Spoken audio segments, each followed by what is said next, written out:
Hey, what's up, players? How are you? I'm fine. Welcome to my humble abode for the first time. I've got a bit of a different video for you today.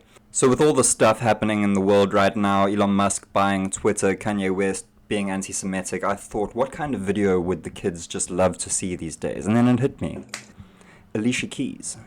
Just gotta say up front that I love Alicia Keys. I think she's the most beautiful person who has ever lived. She may be the most beautiful person who will ever live. I'm not even sure if she's really real. I think the chances are that I probably imagined her. That's how impossible her beauty is to me. I mean, she's just so fucking cool. Look how fucking cool she is here. Look how cool she is. And she can play piano in any weather. Snowing, raining, it doesn't matter. I mean, look at her here. Have you ever seen anyone play piano like that? So the music video we're going to be looking at today is If I Ain't Got You. This song came out in 2003 and I must have seen it hundreds of times on TV, but I've never actually paid attention to the story. I think like most people I was just overwhelmed by her singing and her beautiful appearance that the story just went completely over my head. It doesn't really matter, but we're going to be looking at it today anyway. So it starts off with her playing this grand piano on the rooftop of her apartment building in the snow, as is her forte, her piano forte. And while that is happening, her boyfriend or her husband or her squeeze is moving in this piano into their new apartment with the help of his homies. She seems to really appreciate the piano, she likes it, but at the same time she's singing about how some people live for the power, some people live for the fame, with a little nod to the camera, because she's super famous, but it's not what she lives for. So now we get to the first bridge of the song where she declares that the physical things are not what defines what's within. She's been there before, that life's a bore, so full of the superficials. So the point of the song is a rejection of materialism, and you can see this is reinforced by the empty apartment and them kissing. You know, their love is what matters. It's not the physical things that are going to fill up the space. And then the camera pans over these superficial, material, status symbol type objects. Then there's the shot of a homeless guy standing by an ice cream machine, which is very important, and that'll come back later. And finally, we get to the chorus. Some people want it all, but I don't want nothing at all. And she's just singing, like, at the top of her voice while her boyfriend's trying to sleep, which to me is just kind of inconsiderate, a little bit attention seeking. He's clearly had a long day and she's sitting at the piano like belting her lungs out, like not holding back at all, kind of foreshadowing the beginning of some issues to come. At least she's singing about him, you know, she's saying everything would mean nothing if I didn't have you. But at the same time she's kind of like hinting like some people get diamond rings. I don't want anything, but some people, they like diamond rings. Just hint, hint, by the way. So this is the part in the song where the troubles really start to surface as Alicia decides to go for a walk on these very dangerous, slippery steps. It's just the kind of reckless behavior that's associated with self-harm. I mean, it really looks like she's trying to take as many risks as possible because as you can see, she's walking on the snowy section of the steps. There's some clean... This just seems like overly risky behavior as she's specifically walking on the snowy parts of the step. I mean, this part of the step seems nice and clean, but no, she's specifically walking down the slippery, snowy part of the steps. Clearly not even paying attention to where she's walking. I mean, she seems a little bit drunk, to be honest. And I'm not sure about this, but this seems to be where the relationship problems really start to manifest. And it seems kind of innocuous on the surface, you know, just a little bit of playful banter. You know, he almost runs over a foot, but it's not really dangerous. But, you know, these kinds of jokes always seem to come with a grain of truth to it. And I think he just hates her. And she's picking up on that. She's like, hey, man, what the fuck? You almost ran over my foot. So I think that's where the problems start. So this part of the video is very telling. Alicia is lying on the side of the bed, imagining what it might be like to have a cell phone one day.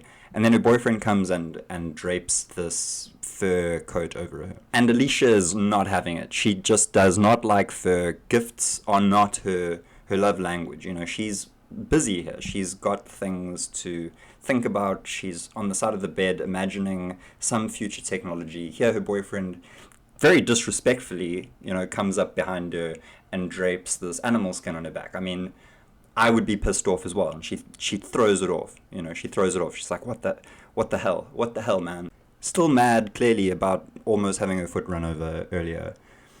He's probably thinking about going for another walk on the steps. But she's telling him with the song. She's saying some people want it all, but she don't want nothing at all.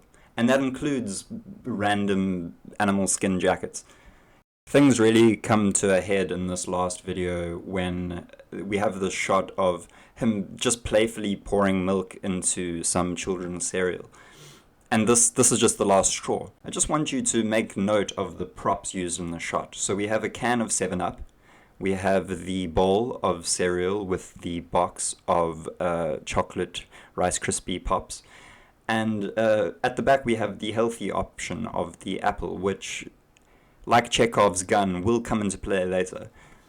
But Alicia is having none of this. Something about the way he poured the milk into the cereal, or something about him eating sugary breakfast cereal at who knows what time. Something about that just isn't sitting well with Alicia. I can't hear what she's saying, but I imagine she's saying something like, why you gotta go pour the milk like that? Can't you see you've spilt the milk? And he's just like, look, I like to have fun with my cereal. You know, I'm an adult, this is my house, I can pour the milk from whatever height I feel. And I want you to notice that there's the 7-Up cans on the table as well. So they've had at least 3 7-Ups over the... So I think they're all just a little bit hyped up on Sugar Rush, which is probably a cause of a lot of the drama, which, I mean, to be fair, is not something you want in a relationship.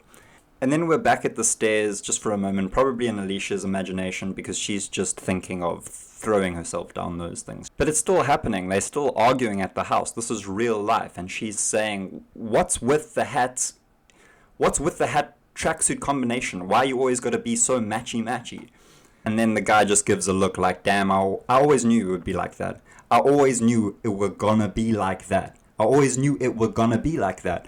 While he's eating the apple, which I think is just perfect symbolism for, you know, just taking that, maybe the relationship was not the healthy option. Maybe them having this fight, getting it over with, separating, leaving ways, maybe that is just as healthy as taking a bite out of an apple. And Alicia slaps the blinds in anger. You know, some people want diamond rings, but she don't want anything. She's just sick of these blinds. She's sick of these material objects that define her life. She's after something more. And this dappy ass ain't gonna cut it. And that's pretty much the end of the song. The only thing that's left is she walks outside in her do-rag and she's just looking around for him, because I suppose she's come to the realization that maybe it was him. You know, she should have listened to the words of the song, because, I mean, it was him at the end of the day that it was all she wanted. But here's the crux of the video for me, the most important line that I think just recontextualizes everything that we've heard before and just presents it in a new light. Yo, let me get my carpet dirty with those big ass feet. Better not get that carpet dirty with those N-word ass feet. And there you have it, a very meaningful and beautiful music video that we can all learn a lot from. I think I'm going to be watching that on repeat until the day that I die. Thank you very much for watching. Please like and subscribe. I've been Playland. Check out my Patreon and consider contributing some funds. I do need to pay my rent, and you do need this very valuable, indispensable content in your life. Peace.